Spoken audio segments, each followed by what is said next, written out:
Oi, viajante da vida! O que você acha de nós estudarmos hoje a segunda mais abundante lição do Evangelho? Pois é, a primeira a gente sabe que é amar, que Jesus veio, que Jesus ensinou, mas para amar e estender esse amor, a gente precisa dessa segunda lição mais abundante. Então, enquanto roda a vinheta, você já se inscreve no nosso canal, acione o sininho para receber notificações, deixa um like agora para não esquecer e lá no final, se não gostar, pode deixar um dislike, mas de um jeito ou de outro, comente aí, deixe seu recado lá embaixo, o que a gente pode fazer para trazer temas que são do seu interesse. Desde já, obrigado e boa viagem!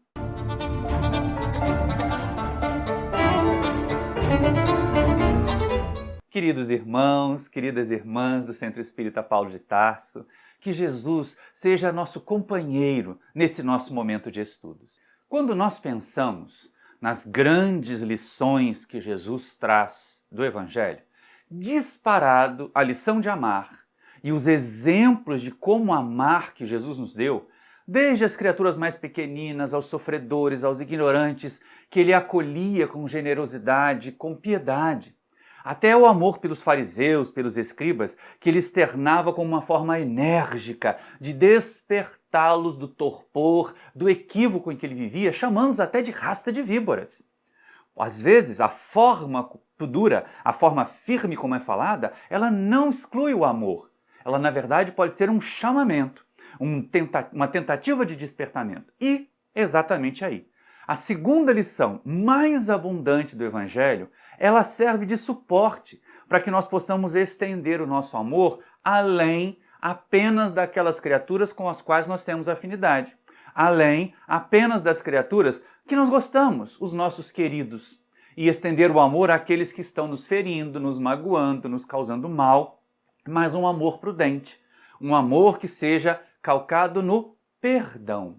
O perdão aparece no Evangelho como a segunda mais abundante lição, como uma diretriz de Jesus, muito mais para que nós tenhamos paz, para que nós tenhamos serenidade, do que efetivamente para que os outros se sintam aliviados das responsabilidades de haverem cometido erros.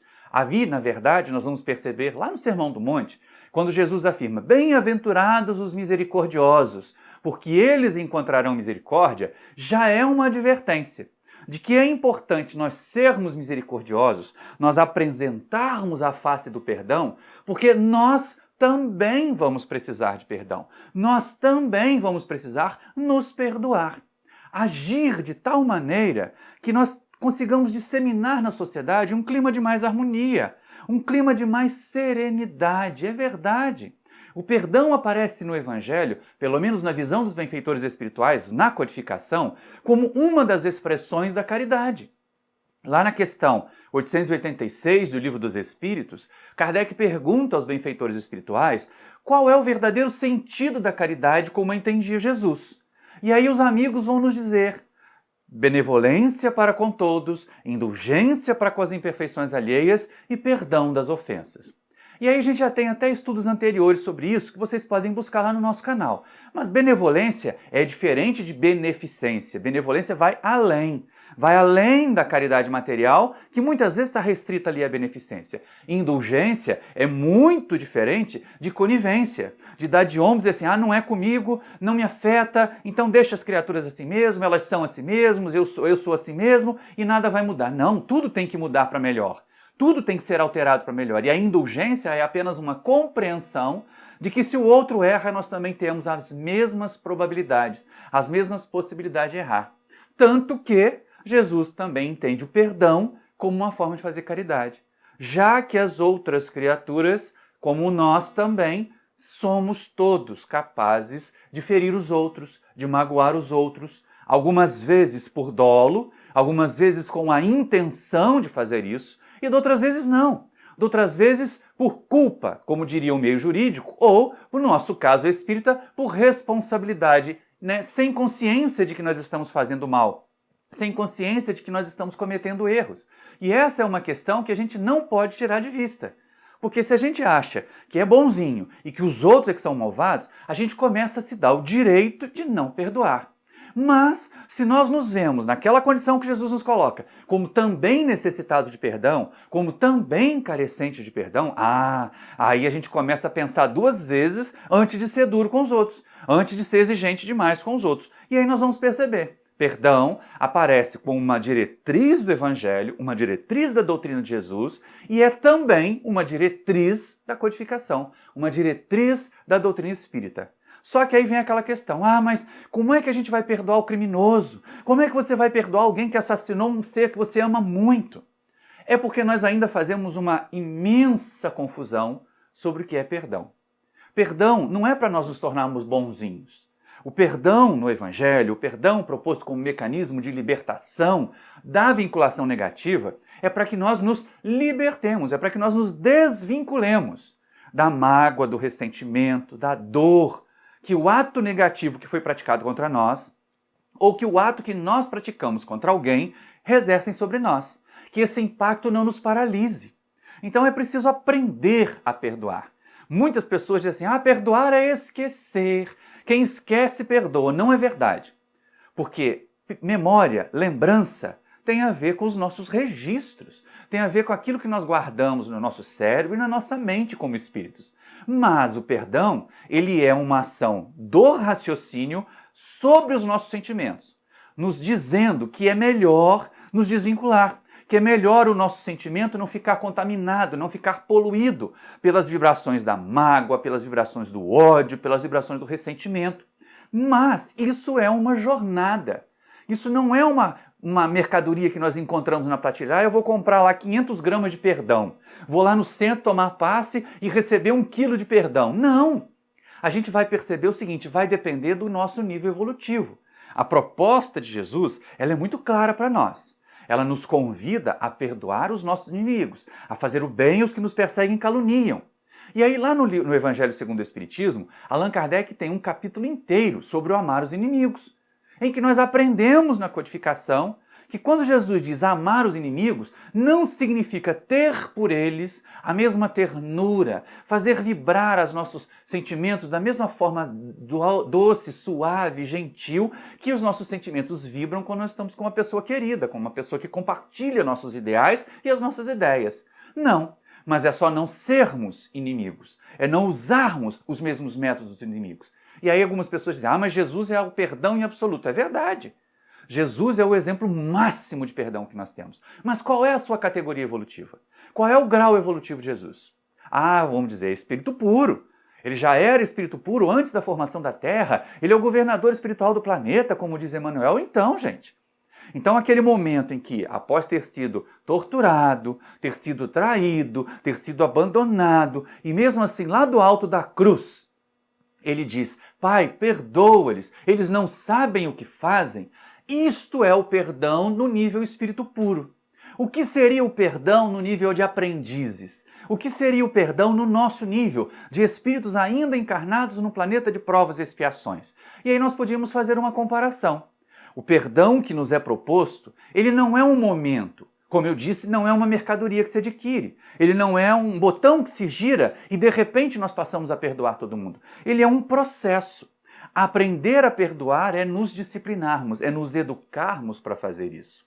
Mas é lógico, isso também afligia a todas as criaturas que aprendiam com Jesus. Não vamos imaginar que a dificuldade de perdoar seja só nossa, porque nós temos a primeira parte, o primeiro passo importante, na verdade eu vou dizer assim, o passo zero, para nós aprendermos a perdoar segundo a doutrina espírita e segundo o Evangelho de Jesus, é reconhecer que a gente fica bravo com os outros, que a gente fica magoado, que a gente tem vontade de retaliar, que a gente gostaria que aquela criatura não fizesse isso ou que ela pagasse pelo que ela nos fez. Tem alguns que usam até esse tom de voz, né? Vai me pagar pelo que me fez.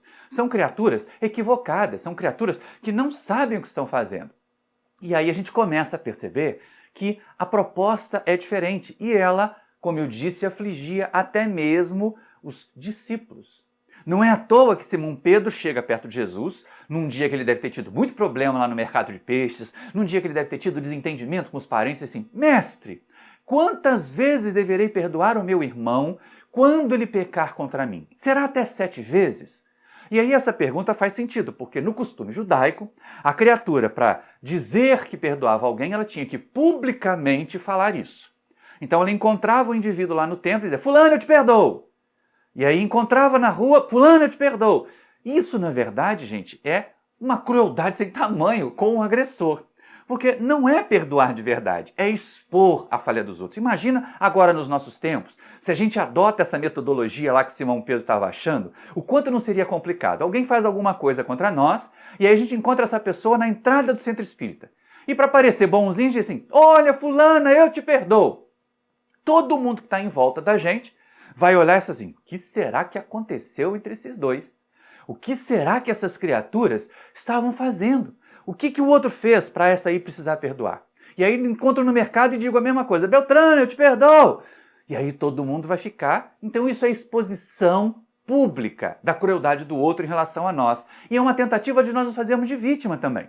E aí Jesus diz a Pedro assim, não te digo que até 7 vezes. Quebra o costume judaico. Jesus veio para quebrar paradigmas. Jesus veio para apresentar uma metodologia diferente de viver, de evoluir, de crescer, baseada sim no respeito a todos, no acolhimento a todos, e não na discriminação, na segregação, na suposição de um povo escolhido que separava deles os gentios, que não mereciam as mesmas qualidades porque acreditavam em deuses diferentes. Era esta a visão da população, da maioria da população, pelo menos, na época em que Jesus esteve conosco. E aí Jesus diz assim, não te digo até 7 vezes, Pedro, mas te digo que até 70 vezes 7 vezes. E Simão Pedro, que ela que era a criatura simples, simplória, que para contar peixe precisava dos dedos da mão, ele não conseguia fazer a conta. Para nós aqui é moleza, né? 7 vezes 70 dá 490, já é um número grande, mas para Pedro isso pareceu infinito. Pareceu um número tão grande que ele não conseguia calcular. Dizendo então, ou na percepção que Jesus tenta passar a Pedro e a nós, é que o perdão deve ser indeterminado. Quantas vezes for necessário, nós vamos exercitar o perdão. Mas ainda assim, fica a questão, para quê? Bom, o primeiro grande efeito do perdão de verdade, e não do simulacro do perdão, e não daquela situação em que a gente bota um sorriso na cara, diz eu te perdoo, tenta viver normalmente e fica por trás torcendo para que tudo de ruim aconteça com aquela pessoa que nos feriu, tudo de ruim aconteça com aquela pessoa que nos magoou, é diferente. Nós vamos perceber o perdão verdadeiro, ele diminui as hostilidades na sociedade. Gente, como a nossa sociedade moderna está precisando dessa redução de tensões, dessa redução de divisões. Quando nós estamos a gravar esse vídeo, recentemente um país muito poderoso do mundo trocou de comando, trocou a presidência. E aí depois de 4 anos desastrosos, de um verdadeiro desgoverno, chega com esperança uma nova gestão. E a primeira coisa que esse novo gestor traz é uma convocação para a união da sua população, para a união do seu povo. E isso vai exigir o que deles? A capacidade de perdoar. A capacidade de não querer ter a prevalência da razão, de estar certo em relação ao outro, de estar certo nós e os outros estarem errados. Isso divide. Na verdade, quando nós nos reconhecemos falíveis, e a doutrina espírita nos ensina isso, nós vamos perceber que a gente pode estar meio certo no momento, pode estar bem errado no outro, pode estar completamente certo no momento. Mas, se isso acontece com a gente, também acontece com o outro. Pode ser que aquela criatura equivocada, que está lá nas redes sociais, fazendo discurso de ódio, disseminando fake news, seja mais uma vítima desta obsessão coletiva, desta obsessão por espíritos encarnados, mal intencionados, que estão aí tentando se manter ou se alçar ao poder. Então o discurso desse dirigente vai passar pela proposta de Jesus de aprendermos o que é perdoar. E aí, como eu disse, perdoar é uma jornada que vai trazer mais tranquilidade, que vai, à medida que nós formos fazendo conquistas, ela vai nos trazendo mais paz, ela vai nos colocando numa condição mais tranquila diante da sociedade, numa condição em que nós vamos conseguir harmonizar e harmonizados, em paz, sem grandes hostilidades, sem retaliações, sem vinganças, nós vamos conseguir fazer progredir a coletividade humana e não apenas nós. Porque a ausência do perdão, assim como a ausência do amor, como Jesus ensinou, retardam o progresso da humanidade. O ódio que é esse amor adoecido, que é essa ideia equivocada, que é esse clarão, esse branco, esse ensombrecimento do amor, seja como as pessoas queiram dizer, porque algumas pessoas podem usar termos e associar a cores, e as cores não têm nada a ver com sentimentos. Na verdade, quando nós vemos o ódio é a ausência, é o adoecimento do amor, é a falta dele. Não é um sentimento real, ele não é palpável, embora ele cause muito estrago. Da mesma forma, a vingança, que estaria em oposição ao perdão, é a ausência do perdão. E ela, para muitas pessoas, ainda parece ser o costume. Nós estamos vindo ainda daquelas sociedades antigas, daquelas cobranças antigas de não levar desaforo para casa, de eu não durmo sem dar resposta, e aí não dorme, muitas vezes não dorme. Porque não consegue dar resposta, porque se reprime da resposta, porque se der uma resposta pode ser colocado no lugar, pode ser retaliado mais ainda, pode sofrer mais ainda fisicamente, mas nós ficamos lá mentalmente, bombardeando, acionando, tentando de alguma maneira encontrar um caminho para expor aquela criatura que nos feriu. E aí a primeira proposta, o primeiro passo, o passo zero, eu falei, é identificar que nós também somos capazes de ferir, de magoar. Mas o passo 1 é nós agirmos de uma forma diferente dos nossos agressores. Então, se nos agridem, e aí vem Jesus, não é? Fazer o bem a que vos perseguem e caluniam. Isso são passos adiante. Mas só de nós não nos vingarmos, só de nós não retaliarmos, nós já vamos estar ligeiramente diferentes.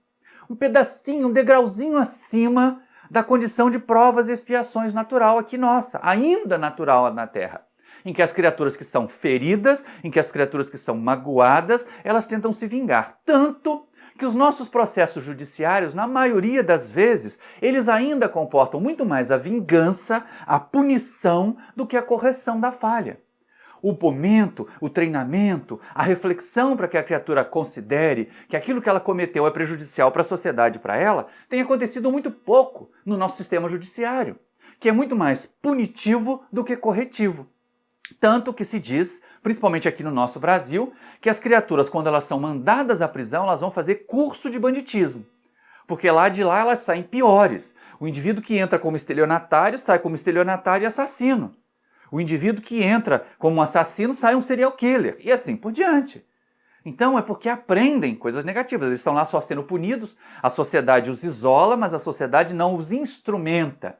Não os prepara para serem pessoas melhores. E aí a gente precisa então buscar esse passinho, esse primeiro momento. O primeiro degrau do perdão é não nos vingarmos, é não retaliarmos. Puxa, mas isso dá trabalho. É verdade, isso dá um trabalho danado. Mas é um requerimento nosso, porque Jesus pede isso para nós. E aí a gente pensa assim, mas como a gente faz isso? Está lá no Evangelho de Mateus, tem uma passagem muito interessante que Jesus diz assim: reconcilia-te com o teu adversário enquanto estás com ele a caminho, para que ele não te entregue ao juiz, o juiz não te ponha na mão do meirinho e sejais metido em prisão. De lá não sairás enquanto não houverdes pago o último centavo. Já perceberam que Jesus não diz que o adversário tem que se reconciliar com a gente? Que toda essa proposta de Jesus é um trabalho no nosso mundo íntimo. Nós nos reconciliarmos com o adversário, ou seja, não buscar a vingança, não atacar a quem nos ataca. E aí quem é o juiz dessa passagem? É a nossa própria consciência. O juiz que vai avaliar os nossos atos, o juiz que vai avaliar a nossa consciência, ele é, as nossas ações, ele é a nossa própria consciência. Porque no fundo, a gente sabe, nós também seríamos capazes de ferir, nós também seríamos capazes de magoar. E aí quem é esse meirinho, quem é esse oficial de justiça? Muito frequentemente são as situações em que nós vamos passar que nos constrangem. E essa prisão é uma prisão consciencial. É aquela em que nós ficamos ruminando a mágoa por um lado, ficamos ruminando a culpa pelo outro, ficamos ruminando o desejo de vingança e daí a gente não sai. Não sai enquanto nós não houvermos expurgado de nós os sentimentos ruins, os sentimentos negativos que nos afligem. E essa é uma situação interessante, porque assim, nada tem a ver com o outro. A proposta de Jesus é libertadora para nós. A proposta de Jesus, ela serve para que nós avancemos, para que nós cresçamos. Porque nós ainda somos capazes de também ferir. Nós ainda somos capazes de provocar o mal dos outros. E esse é o primeiro passo. Não retaliar e buscar um serenamento das nossas sensações. Trabalhar a mágoa em nós é uma jornada, vai demandar tempo, vai nos fazer refletir, vai nos fazer comparar as nossas atitudes com as dos outros. Se nós não formos orgulhosos, já pensaram que essa mágoa toda que algumas pessoas sentem, na verdade, é simplesmente uma demonstração de orgulho? Porque é verdade, olha. Ai, fiquei tão magoado com o que o Beltrano fez. Porque, na verdade, nós nos sentimos tão bons, nós nos sentimos tão a última cereja do bolo, que as pessoas não têm o direito de nos ferir. As pessoas não têm o direito de nos agradar. Aí nós ficamos magoados com elas. Quando, na verdade, nós nem sabemos qual foi a intenção daquelas pessoas. Não tem gente que vem se desculpar quando faz... me desculpa, eu não tive a intenção. E a gente diz assim, teve sim. Eu estou vendo que não teve. A pessoa que pisa no nosso pé, a pessoa que de repente dá uma arranhada no nosso carro, um motorista menos atento que pode estar numa manobra e acaba provocando um acidente, dizendo, eu não tive a intenção, me desculpa. Bom, é claro que essa pessoa, de alguma maneira, ela vai precisar se responsabilizar pelas consequências do seu ato. Mas, frequentemente, ela recebe uma agressão de volta. Uma agressão que nega a ela essa não vontade ou essa inconsciência de que estava fazendo alguma coisa equivocada. E nós somos assim também. Então é uma proposta importante de Jesus, é uma proposta que nós devemos, de alguma maneira, aplicar aos nossos dias. Por quê? Porque ela é também característica nossa. Nos remete a uma outra passagem do Evangelho. Tudo isso ainda nesse primeiro passo, hein, gente? Tudo ainda nesse processo de avaliar a nossa mágoa, de avaliar a nossa capacidade, de perceber por que nós estamos magoados. Isso não envolve a intenção do outro. Nós não estamos nesse momento, nesse primeiro passo, de não retaliar, de não agredir, de olhar para o outro, mas olhar para nós, olhar para dentro de nós. O que causou o sentimento ruim, o ressentimento, a mágoa que eu estou sentindo? Será que foi a ação da outra pessoa ou será que são as minhas deficiências? E aí uma passagem do Evangelho mostra bem isso, né? Nós algumas vezes queremos muito que as outras pessoas nos perdoem, mas na hora de nós perdoarmos nós somos duros, nós somos firmes, nós encontramos justificativas para sermos duros. E aí Jesus traz lá no Evangelho de Mateus a chamada parábola do credor incompassivo. Conta o mestre que um determinado soberano resolve chamar os seus servos e cobrar deles as suas dívidas. E aí, num determinado momento, chega um servo que lhe devia uma quantidade muito vultosa, muito grande dinheiro, pouco provável de conseguir pagar em curto período. E aí o senhor, então, vendo que ele não tinha condições de pagar, mandou, na época, podia, né? Na época, uma pessoa podia ser vendida como escrava para pagar dívidas que ela tinha adquirido. Olha como nós já progredimos. E aí, então, manda vender aquele homem, manda vender as suas propriedades, manda vender a sua família para pagar a dívida. O homem se lança aos pés do rei, clama por piedade, por complacência, diz que se ele tivesse um pouco mais de tempo conseguiria pagar tudo. E então, diz Jesus, o rei, compadecido, perdoa as dívidas daquele homem. E ele sai dali, então, todo feliz. Mas, chegando num corredor, ele encontra um companheiro de tarefas, que lhe devia uma quantia pequena, sem dinheiros. E aí ele agarra o indivíduo pela goela e começa, você vai ter que me pagar o que me deve, você vai ter que me pagar o que me deve. E aí o homem faz parecido com o que ele havia feito lá no salão do rei. Se coloca de joelhos e diz, tem paciência comigo, eu estou atravessando um momento difícil, mas me dê um tempo que eu te pagarei. E ele foi duro e compassivo e disse, não, vão vender você, vão vender sua mulher e vão me pagar a dívida. E as pessoas que estavam em volta, que sabiam o que tinha acontecido lá no salão de audiência, foram comunicar ao rei. Olha, aconteceu isso, senhor. E aí ele mandou chamar de volta o homem e disse, puxa vida, eu havia lhe perdoado, perdoei uma dívida grande porque você me pediu, você não tinha obrigação de fazer também o mesmo? E aí começa então esse primeiro passo da conquista nossa do nível do perdão. Não retaliar apenas nos leva a reconhecer que se nós também precisamos de perdão, a nossa primeira obrigação em relação aos nossos agressores é de considerar as possibilidades de perdoar. Nem que isso signifique desatar, deixar de conviver por um tempo. É sim, esse primeiro passo do perdão, da não vingança, ele passa frequentemente por um distanciamento. A ruptura pode ter sido muito grande, o dano pode ter sido muito grande. Então a melhor maneira de viver é não conviver. E não há nenhum problema nisso. Nesse primeiro estágio, desde que nós não estacionemos nele, desde que nós não nos paralisemos nesse primeiro estágio, não há nenhum problema nisso. Algumas pessoas não mudam. Seria uma tolice da nossa parte dizer assim, eu perdoei a fulana, eu perdoei o Beltrano.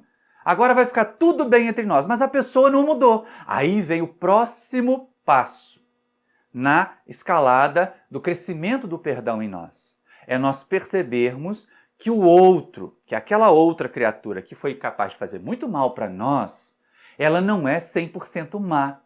Claro que nós já fizemos no primeiro passo toda essa autoanálise e descobrimos que nós também não somos nem 100% bons, nem 100% maus. De vez em quando, por invigilância, por imperícia, por imprudência, por incúria ou por vontade, nós ferimos os outros. Ora, se acontece conosco, como não acontecerá com os outros? Então vem uma segunda proposta nessa nossa escalada, um crescimento de nível do perdão em nós, que é o reconhecimento, agora olhar para o outro, agora perceber a outra criatura. E aí nós vamos encarar essa outra criatura como um semelhante a nós. Se nós somos capazes de errar, ele também é. Se nós somos capazes de acertar, ele também é. E olha que é mesmo. Pode ter feito muito mal para nós, mas é um excelente profissional, é uma excelente mãe, é um excelente pai, é um excelente parente ou é um bom amigo para as pessoas que eles fizeram seus amigos. E essa é uma questão interessante, não é?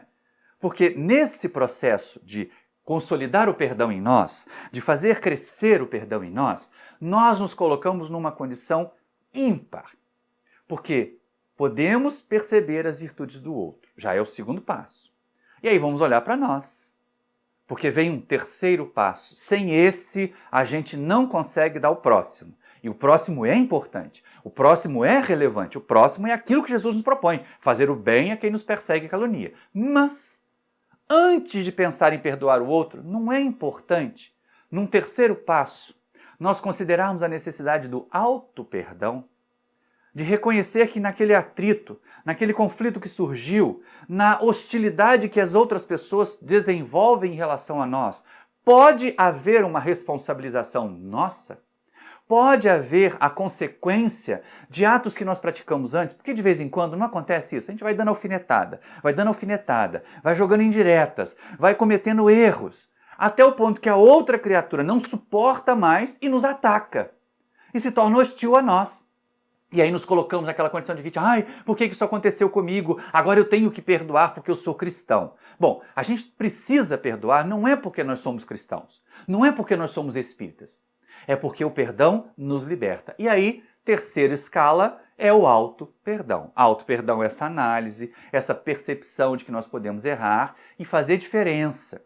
Diferença entre responsabilidade, que nós espíritas, a doutrina espírita é uma doutrina de responsabilidade, e culpa, que é aquela coisa que coloca um fardo. E culpa frequentemente também é um outro sintoma de orgulho. Porque por que, Maurício? Culpa é um sintoma de orgulho? Algumas pessoas podem perguntar. Mas olha só, vamos avaliar. Por que nós nos sentimos culpados? Não tem aquela situação em que a gente comete uma bobagem e fica remoendo aquilo. Ai, como eu não devia ter feito isso. Ai, que coisa errada, como eu sou inferior. Nós ficamos nos cobrando dessa forma, paralisante. Porque, na verdade, a imagem que nós temos de nós é de que nós éramos incapazes de errar. E aí, de repente, nós nos surpreendemos errando. E aí nos sentimos culpados, ficamos estacionados, ficamos queixosos, lamentosos. Então vamos fazer diferença aqui. Nenhum espírita, nenhum de nós é culpado. Mas todos nós somos responsáveis. Responsáveis pelo bem e responsáveis pelo mal que nós fazemos. A diferença é que responsabilidade impulsiona o progresso. E culpa estaciona. Culpa nos paralisa.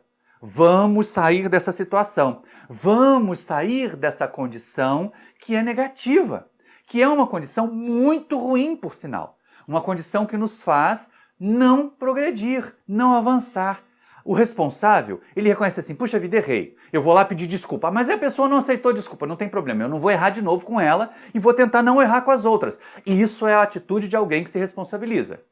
O culpado vai lá, às vezes ele calça a cara de humildade, né? Ou ele coloca uma máscara de humildade e vai lá, me desculpe, eu errei contra você. Aí a pessoa dá uma resposta atravessada, a pessoa dá uma resposta que magoa de novo, ele diz, tá vendo? Por isso que eu não posso perdoar, porque essa criatura não melhora, porque essa criatura me dá motivos para agir assim com ela. Olha como a culpa faz esse processo negativo de inversão, de transferência de responsabilidade. O culpado normalmente se queixa e transfere. Ah, eu agi desse jeito porque fui provocado. Ah, eu agi desse jeito porque eu estava destemperado. Ah, eu só gritei porque eu estava com problema de estômago. Bota a culpa até no corpo. Então a culpa, ela é esse processo que realmente nos deixa numa condição muito precária. E aí, o que nós estamos fazendo? Até esse momento, porque ainda estamos aqui no nível de provas e expiações, os próximos passos já vão indicar se nós estamos chegando ao nível de regeneração. Se nós estamos chegando a esse nível mais tranquilo, esse nível mais elevado, que nos coloca na condição de espíritos em regeneração. Então, o que é que nós estamos fazendo? Como é que nós estamos agindo com relação ao trabalho de perdoar? Nós ainda queremos vingança? Nós ainda agimos para nos vingar? Ou nós já evitamos, já passamos o primeiro passo? Nós começamos a buscar conhecer-nos a nós mesmos para entender que as outras criaturas, que as outras pessoas também são criaturas que podem errar, que podem cometer equívocos? Ou, aí é que vem a questão, nos fazemos de vítima, nos fazemos de coitadinhos aqui nesse processo? Não, não façamos isso conosco. Não nos permitamos essa ilusão, porque isso vai nos manter só aqui, só nas provas e expiações. Quando a proposta da doutrina espírita para nós é a evolução, é o crescimento, é uma proposta libertadora, que começa no auto-perdão, que começa nesse primeiro passo também da não retaliação, que vai para o segundo passo da análise da mágoa, da análise dos nossos sentimentos, de nós nos livrarmos, deixar a mágoa escoar para fora de nós, deixar a raiva escoar para fora de nós, não negá-la. Porque de vez em quando tem gente que é assim, eu sou espírita, eu sou espiritualizado, eu sou cristão, fulano me magoou, me maltratou muito, passou em cima do meu pé com a roçadeira, mas eu não estou sentindo nada. Mentira! Hipocrisia! A melhor coisa que nós temos a fazer é sentir, eu estou sentindo raiva. Neste momento, não convém que nós conversemos, não convém nem mesmo que a gente tente a reconciliação. Basta-me o primeiro passo, não reagir violentamente. E a gente faz aquelas preces, respira fundo, eu não vou reagir violentamente, eu não vou reagir violentamente. Pronto, é o primeiro passo. O segundo passo é esse, deixar a mágoa escoar, deixar a raiva escoar, acerenar. Os antigos costumam dizer que, assim, excelente, o travesseiro, algumas horas de travesseiro são excelentes conselheiras, ou seja, deixa passar um tempo. Uma noite de sono, de reflexões, nos ajuda a ponderar as nossas ações futuras. Quando, na verdade, quando nós agimos por ímpeto, quando nós agimos por impulso, frequentemente nós fazemos muita bobagem. Nós cometemos muitos erros. Então se propõe para nós essa análise. E aí depois essa observação. Terceiro passo do perdão é desafiador, porque já nos pede olhar o outro.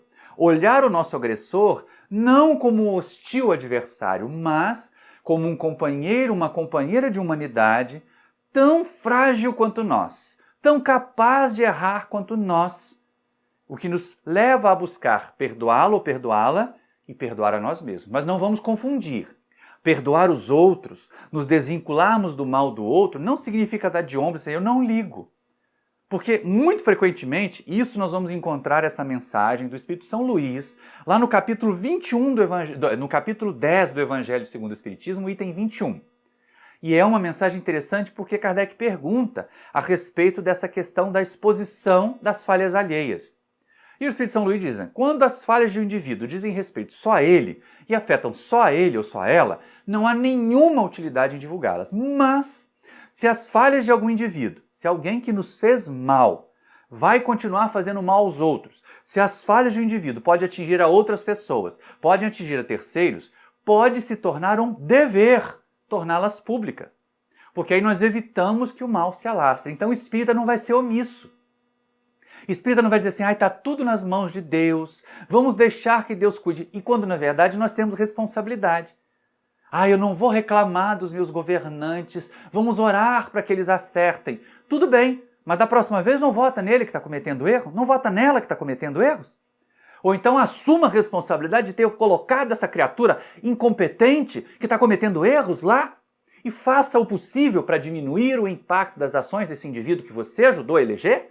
Essa é uma questão que nós espíritas temos que estar atentos. Nós não estamos desconectados, não estamos desligados da sociedade terrena. É necessário agir na sociedade terrena para nós transformarmos essa sociedade. Então, tudo isso está aí nesse terceiro passo. A análise do outro, o reconhecimento de qualidades do outro, o reconhecimento de erros do outro, mas também nós, para que nós exercitemos o auto-perdão. E aí, o perdão do outro não é indiferença. Assim como o auto-perdão não é para nós indolência, acomodação, autopiedade. Ah, eu me perdoo, eu sou assim mesmo, sabe como é, né? Nós somos ainda tão falíveis. Na hora de falar a respeito da gente, muita gente usa esse discurso. Na hora de falar daqueles que nós apoiamos, muita gente usa esse discurso. Mas, às vezes, a mesma ação. E aí vamos pensar isso. Se fosse o dirigente, diferente daquele que nós queremos, se fosse uma pessoa pela qual nós não temos afinidade, nós usaríamos a mesma desculpa para atenuar as falhas dela? Porque isso não é perdão de verdade. Se nós tivermos 2 pesos e 2 medidas, perdoar facilmente aqueles que nós gostamos e não perdoar ou acusar aqueles que nós não gostamos, nós não estamos na terceira fase do perdão. Nós não estamos ainda nessa observação da possibilidade de errar e por isso mesmo nós vamos agir sim. Perdão não exclui a necessidade de justiça, mas a justiça mesmo, e não a punição, e não a vingança. Essa é uma diferença que as pessoas não entendem. Essa é uma diferença que as pessoas não percebem. Essa terceira fase do perdão, ela não vai paralisar a sociedade, não vai tornar todos nós aquelas polianas, ai, tudo é maravilhoso, eu sou cristão, a pessoa está com o pé no seu pescoço, está com a faca no seu peito, e você está lá perdoando. Não, nós vamos impedir que essa pessoa faça o mal. Nós vamos fazer a recomendação, vamos aplicar a recomendação do Espírito São Luís lá no capítulo 10 do Evangelho. Se vai causar mal aos outros, nós temos o dever de denunciar, o dever de expor. Mas como expor? Como denunciar é que vai ter diferença. Porque se nós usarmos das mesmas armas, se a determinada criatura usa de notícias falsas, usa de discurso de ódio para fazer o mal que ela vem fazendo, se nós fizermos a mesma coisa, se nós também divulgarmos notícias falsas, se nós demonstrarmos o nosso ódio por essa pessoa, a gente não está sendo muito diferente dela. Mas isso não exclui e não exige de nós gostar, aceitar aquilo. Há algumas atitudes que são mesmo asquerosas. E Jesus dizia isso nitidamente aos fariseus do seu tempo. Ele via aquelas criaturas, sepulcros caiados por fora, pintadinhos de branco e cheios de podridão por dentro. E ele advertia, chamava-os de raça de víbora. Então, não vamos imaginar, não vamos negar em nós essa percepção do lado negativo dos outros. Mas, se já pudermos fazer o exercício da terceira etapa do perdão, tentemos identificar alguma coisa positiva nos nossos adversários. Alguma coisa positiva naqueles que nos ferem, que nos magoam. Porque senão nós estaremos sujeitos a falsas interpretações. E falsas interpretações nos levarão fatalmente, gente, a equívocos, a atitudes equivocadas. Uma delas é a da passividade diante do mal. Nós, espíritas, temos dever de não apenas frear o mal em nós, mas agir de uma maneira que o mal em torno de nós não consiga graçar. Lembrando Mohandas Karamchand Gandhi, nós devemos ser a mudança que nós queremos para o mundo. E não apenas aquelas criaturas passivas que dizem assim, quando é conveniente, né? Só dizem quando é conveniente.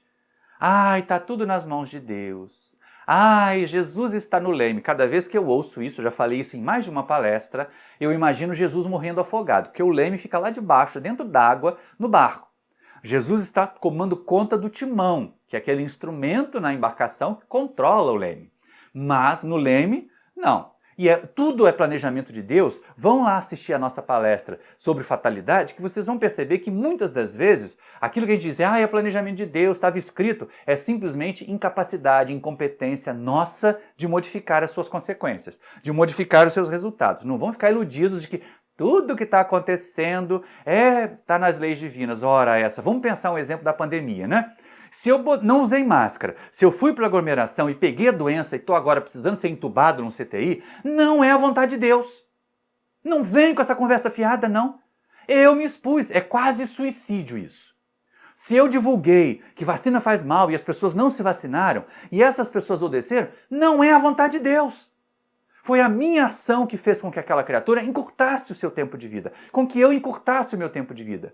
Nós temos nos livros de André Luiz, quando ele estuda principalmente os missionários da luz e nos mensageiros, a figura dos completistas.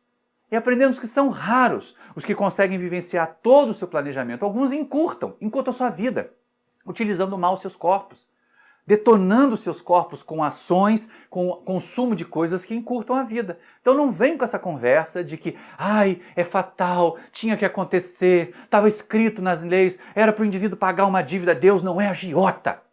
Deus não está aí a nos cobrar. Ele não empresta uma encarnação para cobrar juros sobre nós. Ao contrário, cada encarnação é um convite à evolução. Então vamos agir na sociedade, não vamos ser passivos. Porque senão vem aquela história, mas Jesus disse para a gente dar a outra face. E aí eu me lembro de uma história que me contaram de um certo palestrante, daqueles de superfície, daquele que lê o versículo e sobe da tribuna para falar sem aprofundar, sem refletir. E ele sobe cheio de pompas, todo piegas, falando da necessidade do perdão, do quanto que Jesus disse que nós deveríamos dar a outra face se alguém batesse numa. E aí dizem que levantou um bêbado que estava sentado lá no fundo do salão, foi cambaleando até ele, chegou e pá! Deu-lhe um tapa no rosto. E aí ficou aquele momento em que as pessoas nem respiravam. O que será que ele vai fazer agora? Será que ele vai colocar em prática? E aí realmente ele imaginou que estaria colocando em prática. Ele virou o outro lado. O bêbado não hesitou, pegou e pá! Deu um tapa do outro lado também. E aí aquele palestrante foi ficando vermelho, as orelhas foram ficando vermelhas, os olhos foram ficando injetados, e ele pulou no pescoço do bêbado e começou a estrangular o bêbado. Depois que o pessoal conseguiu separar, mas você não disse que Jesus não tinha orientado a dar a outra face se alguém nos batesse? É verdade, mas ele não disse nada quando batesse nas duas. Ele não entendeu nada do que tinha estudado. Na verdade, a outra face, gente, é a outra face da ação. É a outra face da atitude negativa que nós recebemos. Então, em momentos de desonestidade, sejamos nós a representação da honestidade. Em momentos de intolerância, em momentos de conflito, sejamos nós os pacificadores. Lembra lá do Sermão do Monte? Bem-aventurados os pacificadores, porque eles serão chamados filhos de Deus. Então é isso. Doutrina da fé raciocinada, nesse momento de irracionalidade que nós vemos na sociedade, de divulgação de ideias conspiratórias, de teorias conspiratórias, de notícias falsas, sejamos nós o modelo de racionalidade dos seres que pensam, dos seres que vão buscar outras fontes, que não ficam aprendendo no WhatsApp, que não ficam aprendendo no Facebook. O que é cristianismo, o que é doutrina espírita. Não é lá que nós vamos aprender isso. Então sejamos atentos, mostrar a outra face da ação. Essa é a atitude libertadora. Para que nós possamos chegar ao quarto passo. O quarto passo é esse: fazer o bem aos que nos perseguem e caluniam. É claro que a gente tem que ter passado pelo terceiro passo antes e reconhecido que o nosso agressor, que a criatura hostil a nós, mesmo aquela que nós não conseguimos conviver com ela, e não é criminoso, gente. Para a gente viver em conflito, porque de vez em quando a gente diz, eu tenho um parente tão difícil, mas eu tenho que conviver com ele ou com ela. Não tem. Porque toda vez que tem reunião de família e vocês se encontram, dá briga. Faz sentido isso? Isso é viver? Não é melhor não conviver?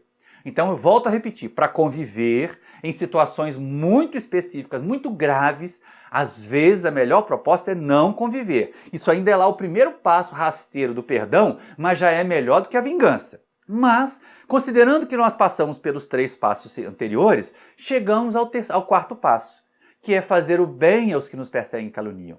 Então, se você reconhece que uma criatura é um bom profissional, mesmo ele tendo te agredido, se aparecer uma possibilidade, uma necessidade de uma indicação dessa criatura para ocupar uma vaga, faça. Se for possível, aquela criatura está passando por um momento de aflição, você sabe até que ela te odeia e não vai aceitar a ajuda de você. Faça a ajuda chegar por terceiros. Faça a ajuda chegar de forma intermediária. Isso é o 4º nível do perdão. É difícil. Porque, na verdade, a gente muitas vezes bota aquela máscara fariseu espírita, né? Tem muito fariseu espírita nesses tempos de século XXI, que a gente tem que tomar um cuidado danado para não ser contado entre eles. Mas a máscara do fariseu espírita, né? Eu sou puro, eu sou bom, o meu guia espiritual é elevado, a minha aura é rosa, a minha aura é azul, que as pessoas gostam de se enfeitar assim, não é?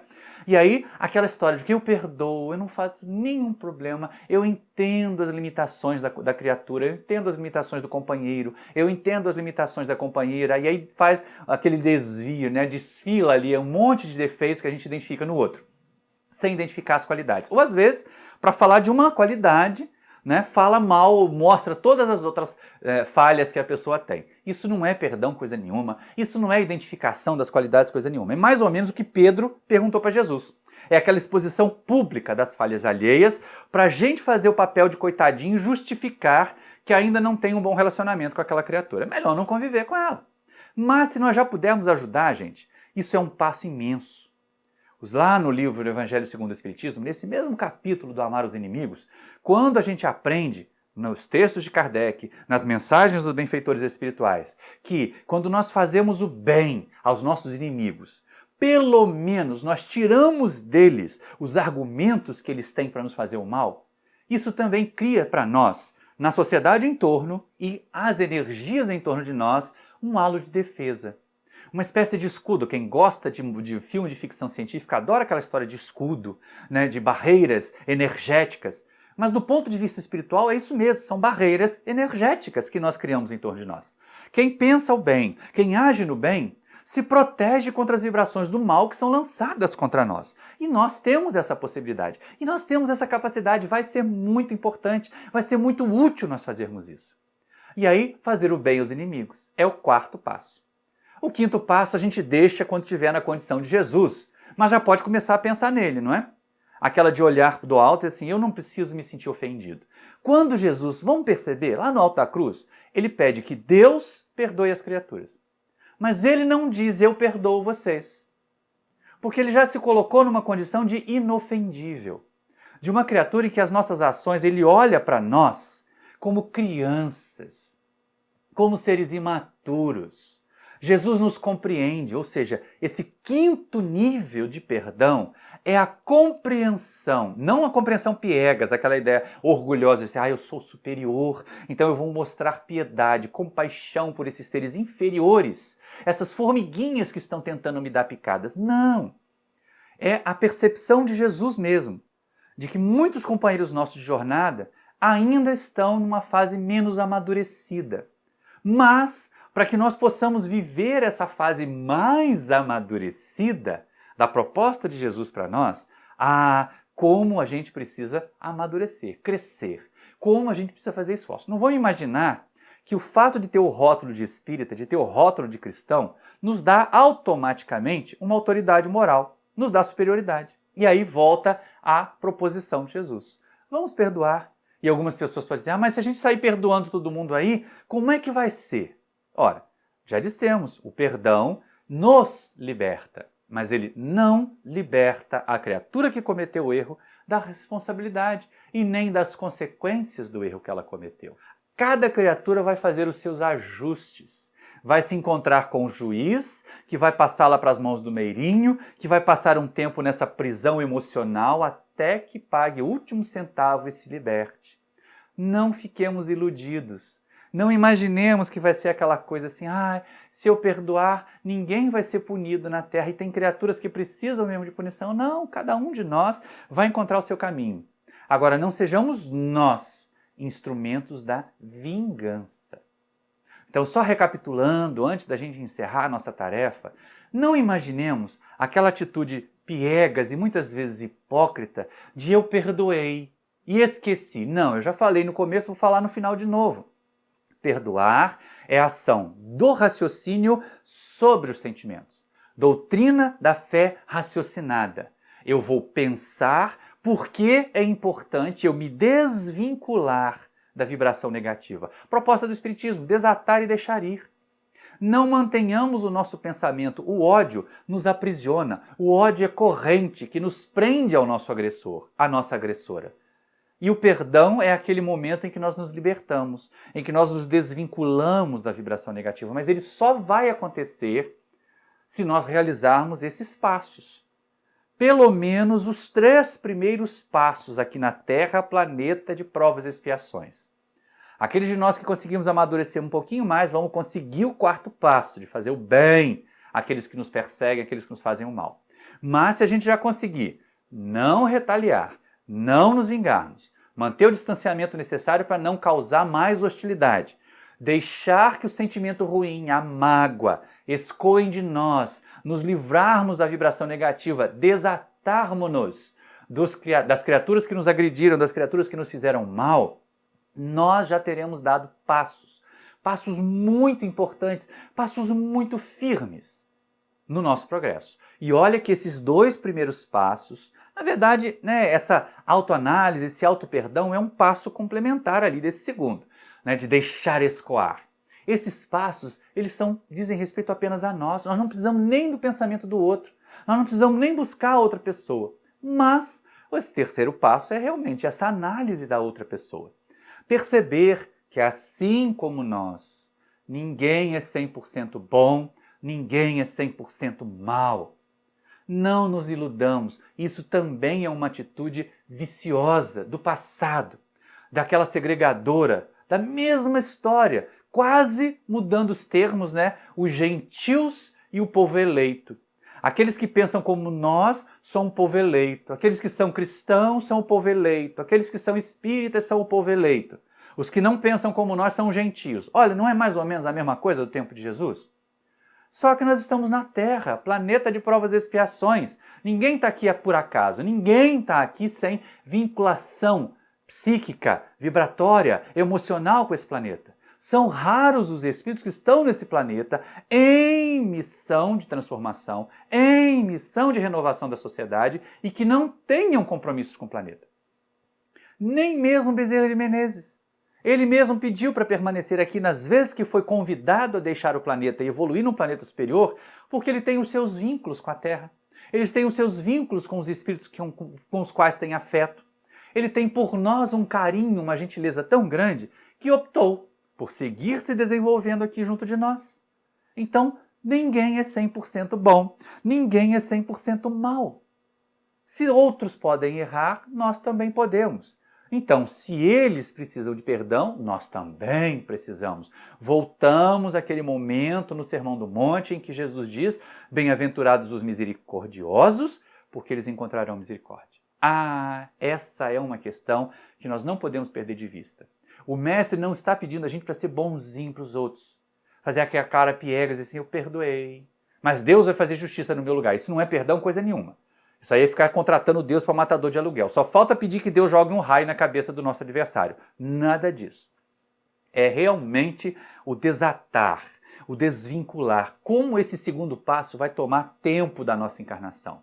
Não imaginemos que aconteça num dia, porque de vez em quando vai vir aquela sensação de raiva, principalmente se a hostilidade continuar, principalmente se as agressões continuarem. Daí a recomendação que eu fiz. Às vezes a melhor forma de viver é não conviver.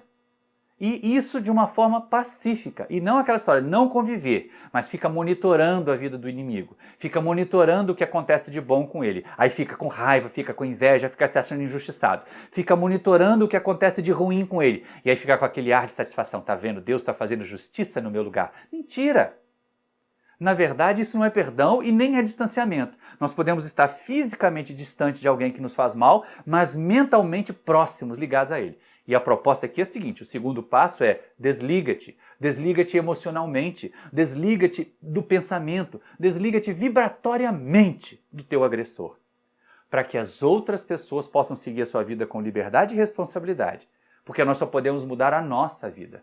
Nós só podemos mudar a nossa existência. Não fiquemos iludidos com essa história de achar que, mas Deus vai fazer justiça no meu lugar se eu não pensar na criatura. Mas nós estamos pensando. Só de falar no nome dela, nós já estamos pensando. Então viva a sua vida com serenidade. Faça o máximo de bem que puder. Torne o bem a sua proposta de vida. Mesmo que nós ainda tenhamos inimigos do passado, não sejamos inimigos no presente e do futuro. Sejamos aqueles que buscamos a harmonização. Sejamos dos disseminadores da paz, dos pacificadores, que serão chamados de filhos de Deus. Vamos assim diminuir as hostilidades.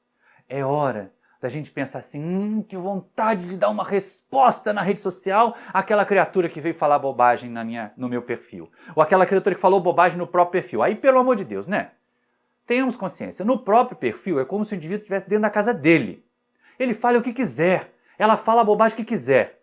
O máximo que a gente deve fazer, quando já não aguentar ver tanta abobrinha, é chegar lá e bloquear.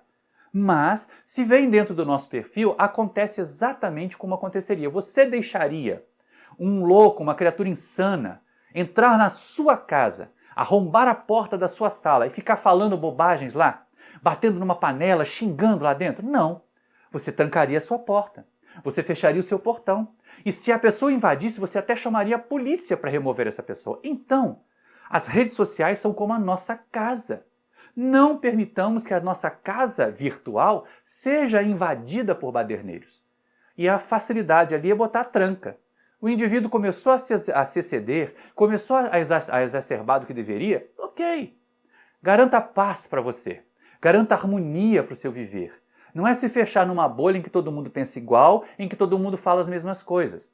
O contraditório é importante, mas a contenda virtual, que pode chegar inclusive à contenda real, material, física, como nós vimos acontecer recentemente nesse país norte-americano, em que as criaturas foram incitadas e provocaram atos de violência, provocaram quebra-quebras. Então não vamos permitir que isso aconteça nas nossas casas virtuais, nas nossas redes. Sejamos disseminadores da melhor mensagem possível, mas também estejamos alertas para lembrar às criaturas os erros que estão sendo cometidos e que podem ter consequências por grande quantidade, sobre grande quantidade da nossa população. Sejamos nós espíritas, atuantes, transformadores. Sejamos nós espíritas os pacificadores. E os pacificadores vão estar em paz, intimamente em paz, quando aprenderem a pelo menos galgar esses 3 primeiros degraus do perdão.